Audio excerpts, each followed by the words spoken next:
पहलगाममधल्या दहशतवादी हल्ल्याला आता 1.5 महिना होत आलाय। पण या हल्ल्यामुळे पहलगाम आणि एकूणच काश्मीरच्या पर्यटनाला मोठा धक्का बसला। पण इथलं प्रशासन आणि व्यापारी व्यावसायिक पर्यटकांची पावलं पुन्हा काश्मीरकडे वळावीत यासाठी प्रयत्न करतायत।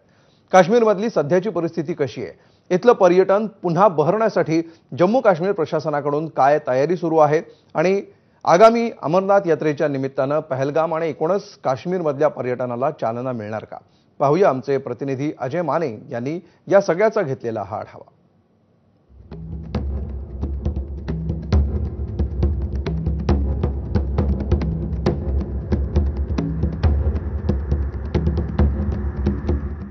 मिनी स्वित्झर्लंड अशी ओळख असलेल्या पहलगामच्या याच बेसरन व्हॅलीत दहशतवाद्यांनी निष्पाप पर्यटकांचा जीव घेतला।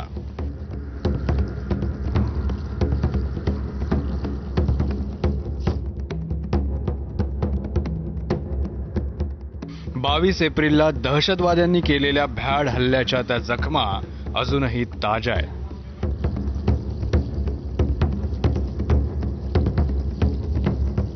पण हा हल्ला झाला आणि कलम 370 हटवल्यानंतर बहरलेल्या काश्मीरमधल्या पर्यटनाला पुन्हा खीळ बसली।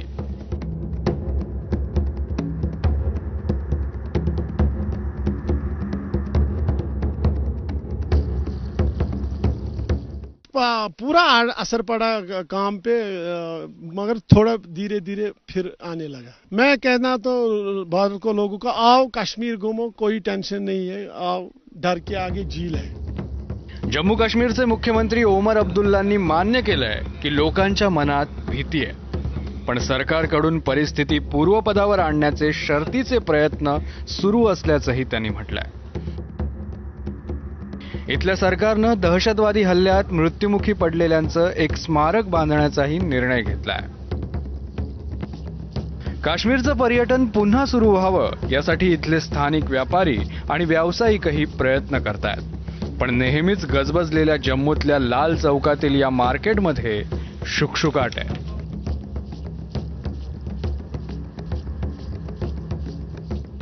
अद्यापही जम्मू काश्मीरचं पहलगाम श्रीनगरचं पर्यटन पुन्हा एकदा रुळावर आलेलं नाही, कारण की पहलगामचा घटनेला जे तो फक्त महिनाच उलटून गेलेला। त्यामुळे इथल्या लोकांची जे ते उदरनिर्वाहाचा मुद्दा होता तो म्हणजे पर्यटन। इथली दुकानं ओसाड पडलेली आहेत, इथल्या रस्त्यांवर जे ते खाली रस्ते आहेत, वाहनं धावतात आहेत, पण त्या वाहनात जे ते पर्यटक नाहीत, ग्राहक नाहीत। त्यासोबतच एकंदरीत लाल चौकात बसण्यासाठीचे जे बेंच आहेत ते सुद्धा रिकामे पाहायला मिळतात।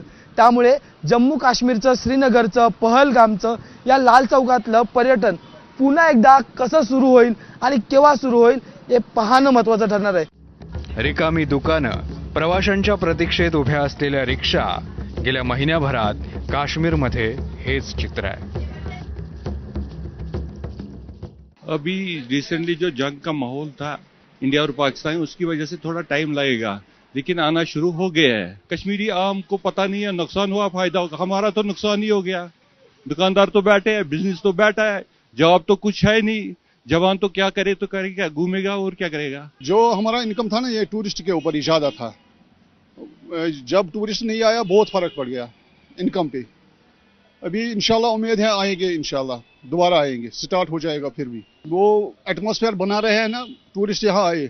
अभी अगर टूरिस्ट आएंगे ना, बहुत अच्छा माहौल है। हल्ल्यानंतर काश्मीरमधलं तब्बल 90% बुकिंग रद्द झालंय। आंतरराष्ट्रीय प्रवाशांनी तर 2026 पर्यंतच्या बुकिंग्स रद्द केल्याची माहिती आहे।